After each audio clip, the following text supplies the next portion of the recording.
Welcome to another exciting episode of Bowhunt or Die. It's the middle of the summer. People are looking for things to do. We've got a special guest in the house today, Prostaff for Richie Music. Now, Richie, I know a couple years ago you really started, getting into this bow fishing. I mean, I know you've been bugging me like crazy to go with you, and one of these days I'm going to take you up on the offer. But I know you've really gotten into this big time to the point now that you've actually have bought your own boat. Yes, I did actually. Yeah, this summer I decided to take the plunge and purchase a boat and start getting into it myself and try to get the kids out and involved in it as much as I could. So yeah, absolutely. Great, that's excellent. Now, this past weekend, or maybe it was 2 weeks ago, you actually went out and did a tournament in Peoria, Illinois. I heard that there was, how many contestants were there? I believe we're somewhere 65, 75 boats that entered into the tournament, 4-man teams per boat. Excellent. Now, and you were with Justin, a friend of ours who we sponsored. Yeah, Carpzilla Bowfishing, yeah, absolutely. We had the four of us down there representing Bowhunt or Die and teambowhunting.com. It was a great event. Well, with that being said, I'll tell you what, let's not waste any more time. Let's jump on the boat with Richie and the team.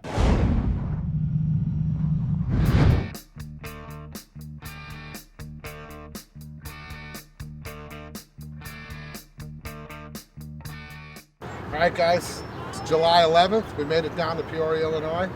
We're down here for the first annual Asian Flying Fish Tournament. We just rolled into town here. We're at Bass Pro Shop. We're getting pre-registered, getting the boat inspected. Tomorrow, shotgun start at 5 a.m. Hopefully tomorrow we can come in good. We'll see how it goes. Yep. You never know. It's going to be hot. They're calling for 90 degrees. It's going to be a fun day either way. Get a suntan if nothing else, that's for sure. A suntan if nothing else. Bowhunt or Die, guys. We'll see you tomorrow on the water. It's going to be a great event. Stay tuned.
Time for me to pull out some magic and start piercing them.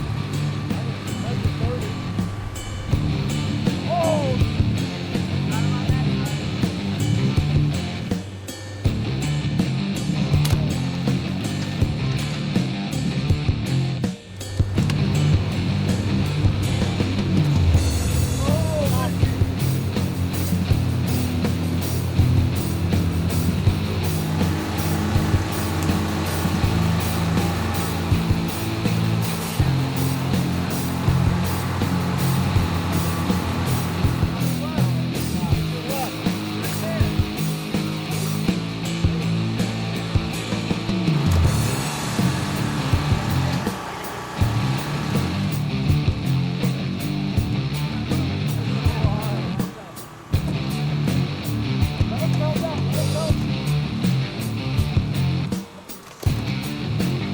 Are you kidding me? Oh my God!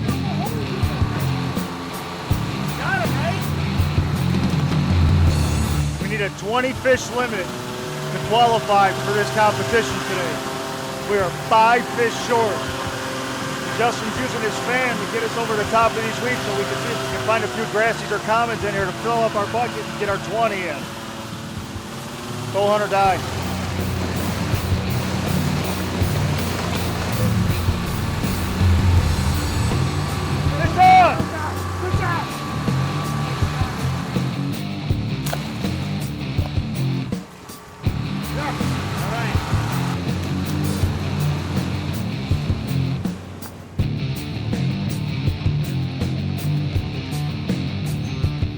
One, 2, 3,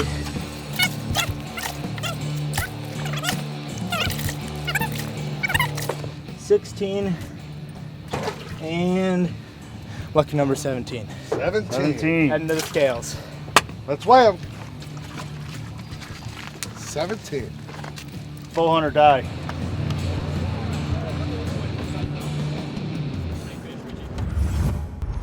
Well, it's the end of the day here in Peoria, Illinois at the first annual Flying Fish Festival.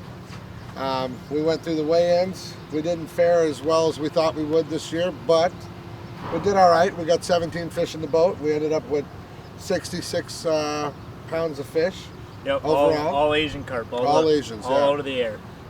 So it was a learning experience this year. We know what we're going to do different next year. We still had a great time. The fish really didn't cooperate, which I told you both today. Yep. 17 fish was a struggle. 17 was a big It struggle. really worked for it. Mike really put it on in the end and started piling up the numbers for us at the end. We were in a race to 20. We didn't quite make it, but we had some big fish we lost. It is what it is. We had a good time. The weather ended up holding out. 5 o'clock this morning at the shotgun start, you know, it started sprinkling on us. We didn't know if we were going to get severe thunderstorms or not, but it ended up being all right. We had a good day. We can't wait to get out on the water and do it again next year. Definitely. Bow hunt or die. Bowfish or die. Bowfish or die.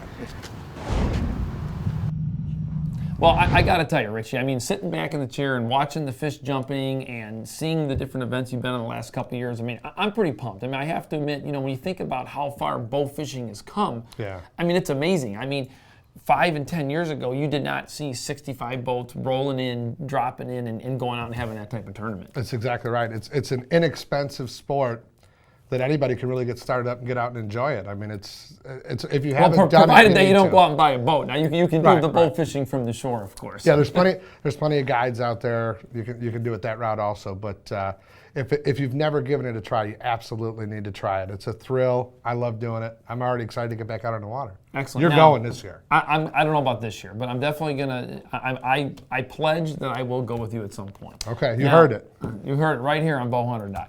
Well, with that being said, next up we're going to join Dan Richardson as he continues with some bow fishing action with his son.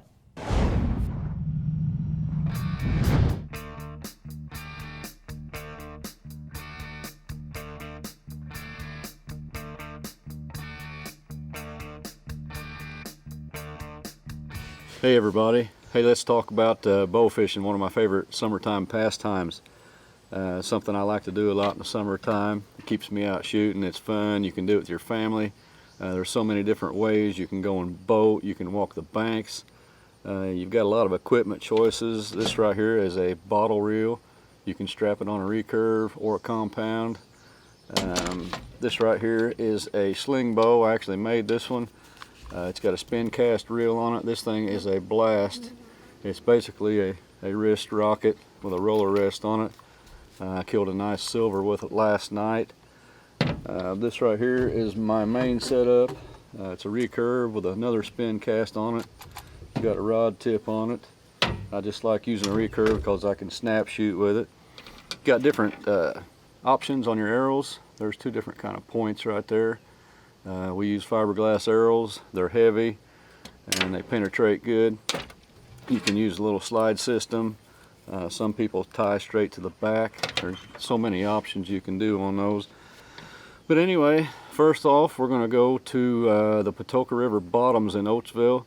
The Patoka River gets out of its banks every now and then and floods a field. And we can get a bigger boat in there every now and then if it's high enough. And but this trip here, we're going to go in with a 2-man bass boat. As I was going, the water was actually going down as I was fishing. So I managed to kill 1, but I had a good time. I missed a few. And then next up, we're going to head to the Ohio River in Vandenberg County, Indiana. And we're actually going to put in a ditch, go down it, get in the Ohio, then come back up another ditch that winds way back up in there, and it comes out into a slough. And me, my kids, and a buddy of mine, Jordan Parker, we killed some fish in there. But let's not wait no longer. Let's go bow fishing. Okay, here's the deal. I finally find a lot of fish, but man, they're skittish. I mean, any little move you make in the boat, they're busting. And I kept seeing these 2 giant grass carp, and I was just out of range, and I'd finally get in where I had seen them at, and they wasn't there. I'd see them in another spot, so I'd go that way, and next thing you know, they're in the first spot. There goes a big fish right there.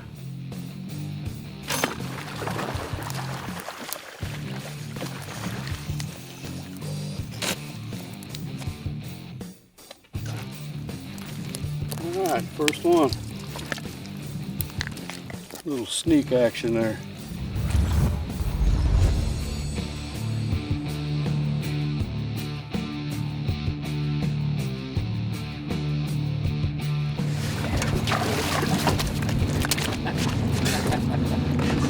First silver of the night.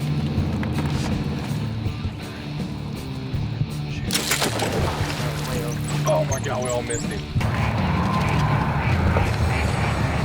Nice. Right to the eyeball. Yeah. Scout's buffalo, sorry. Oh! All right. Got him with the old sling bug. He's on something. Cool. Well, I hope you enjoyed that. I know we had fun putting it together for you. Get yourself out there and have some fun like we did. And before I leave, I'm going to give you a little tip real quick. You've heard people talk about aiming low while you're bow fishing. The reason is there's a thing called light refraction. If you take a rod or an arrow and you hold it in the water, it's going to look like it's bent. So keep that in mind. When you're doing that, the fish will actually look like it's higher than it actually is, unless it's backs out of the water, and you can pretty well tell where it's at. But keep that in mind, and I hope that helps you, and we'll see you soon. Well, there's just another example how you can take the summertime blues and get out there and have some fun bow fishing. You know what? Dan gets his son out there, they shoot some nice fish, they have a great time, they're getting all that additional practice in from the heat of the moment when the big buck walks into the fall. So you know what? I enjoy watching this bow fishing stuff, and I tell you what, I'm gonna take Richie up on his offer one of these days and get out there and shoot, because it looks like a great time, and what a fun way to get your family involved. You know what? You don't have to worry about being scent free. You don't have to worry about getting up at 3 o'clock in the morning. You can go out, have a great time, and extend the bow hunting season. And isn't that what it's all about? Well, next up, we're gonna switch gears here. We're gonna put the fishing aside. We're gonna get back into deer hunting. That's something that we're always thinking about. And we're gonna join John Herrmann as he starts preparing and gives you a great tip on how you can attract a big buck this fall.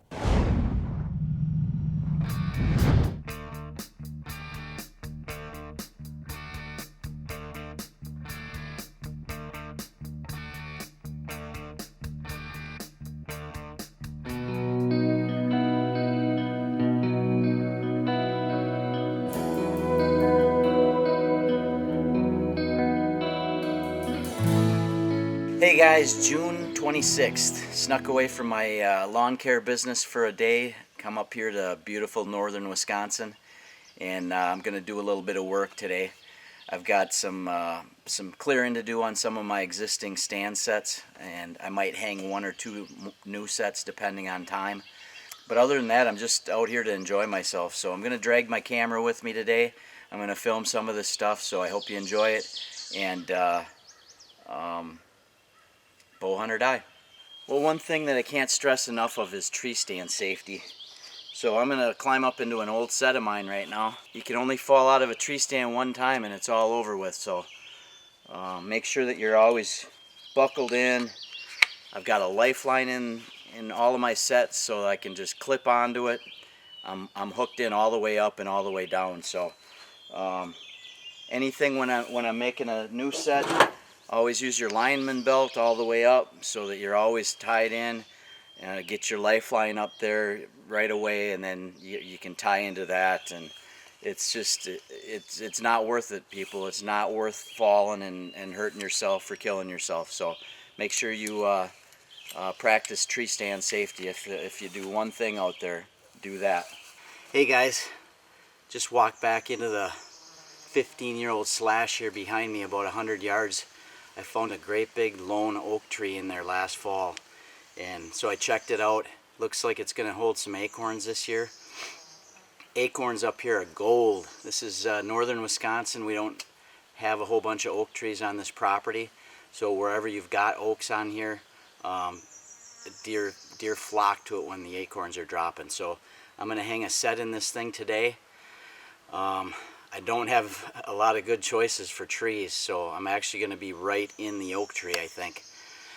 Maybe I can hang a set today that's going to produce a big buck for me come fall, so let's go do it.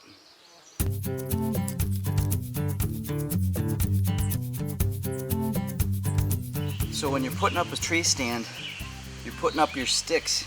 It's really the only time that you shouldn't be clipped in, officially clipped into a lifeline or whatnot. That's what these lineman's belts are for. You got two spots for them right there. You clip in, so you kind of just hump your way up the tree. That way you're always still tied to the tree. If you do fall, you're just going to fall a little bit down into your next stick. You're not going to get seriously injured. So.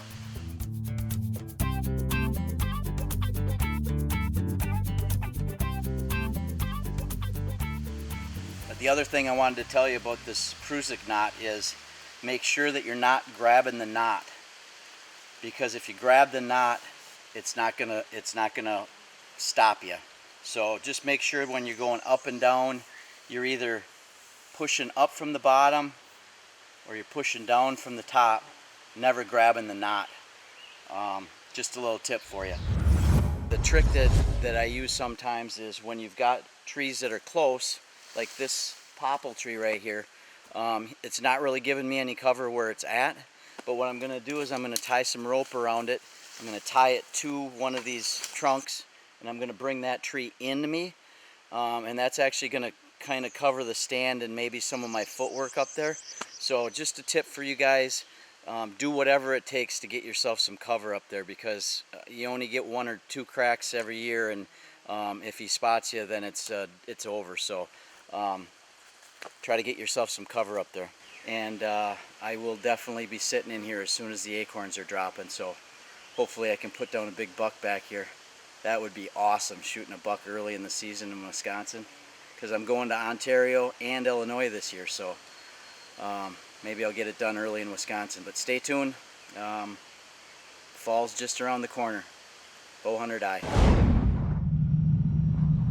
There's no question about it, guys. If you take the time right now and get out there in the summer, you can definitely find some good spots to set up.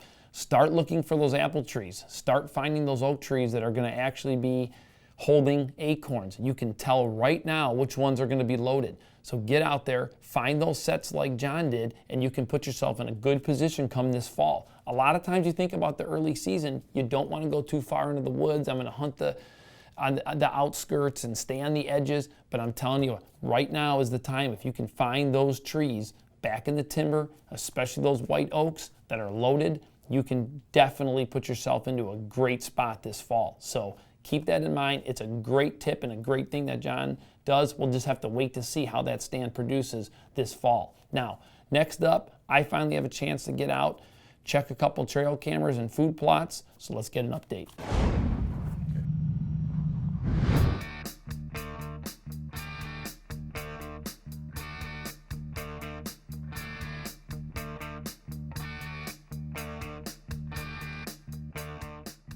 All right, it's July 19th. It's been a couple of weeks since we've been to this piece of property. Tim here is going to end up in the penalty box in the ranger here because he keeps spitting all over by my deer stand. So the next spit, you're in there for 15 minutes. But we've got a great spot here. We got a lot of pictures of some really good bucks here last year. We've got actually a stealth cam right underneath this huge apple tree. And again, this tree here is loaded with apples, Tim. I mean, I'm going to tell you right now, if there's a big buck around in a couple weeks, we're going to have this picture. Where he's going to be? Well, I'm telling you, look at the trails already going into here. So, yeah, we got an exciting day planned. The 3 T's have united. We're going to hit up 4 different properties this day, and we're going to check a whole bunch of trail cameras. So come along with us. It's going to be fun. Yeah, it's going to be a feast of trail camera photos tonight.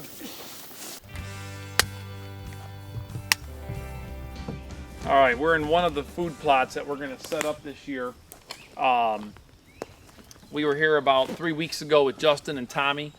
We sprayed this out. We had some great activity on top of this knob here. I mean, this is just, this year, this is going to be a killing spot. It's the second year we're going to have a food plot in here. The kill, as you can see, is absolutely perfect. Justin did a great job here. We're going to be planting Heartland Wildlife brassicas in here, so this is going to be perfect. We've been getting a lot of moisture this year. As long as things keep up, we're going to get in here, get some fertilizer, get it planted. I think we're going to move our stand. Our stand is currently right over here. We've just talked about maybe actually bringing it up more here and then let the deer feel comfortable in here and then work their way out, because that's generally what was happening last year, is they were coming up here and then coming out. The bad thing about having our stand up over here is that, you know, any kind of west wind would be blowing our scent down there, so we're going to actually try to get off more over there and let the scent go over the top of this big valley right here. So let them kind of walk their way out here, and if we get in that tree over there, it'd just be a great killing spot right here. Bam. You know, and then when you're self-filming, that's something you got to keep in mind too, is, you know, let them feel comfortable in there, let them work their way out. They'll get out here, they're nice and tall, they can see, and by that time, you've already seen them coming. Get up in that tree there and boom. I like this spot.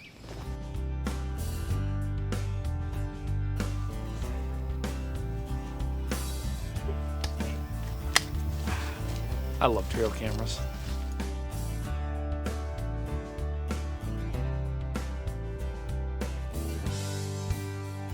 Those things are awesome.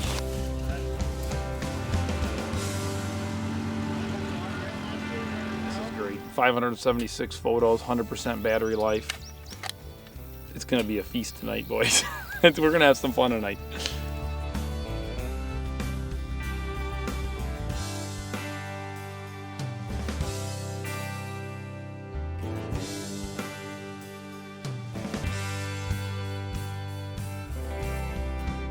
So we just finished up spot number 3.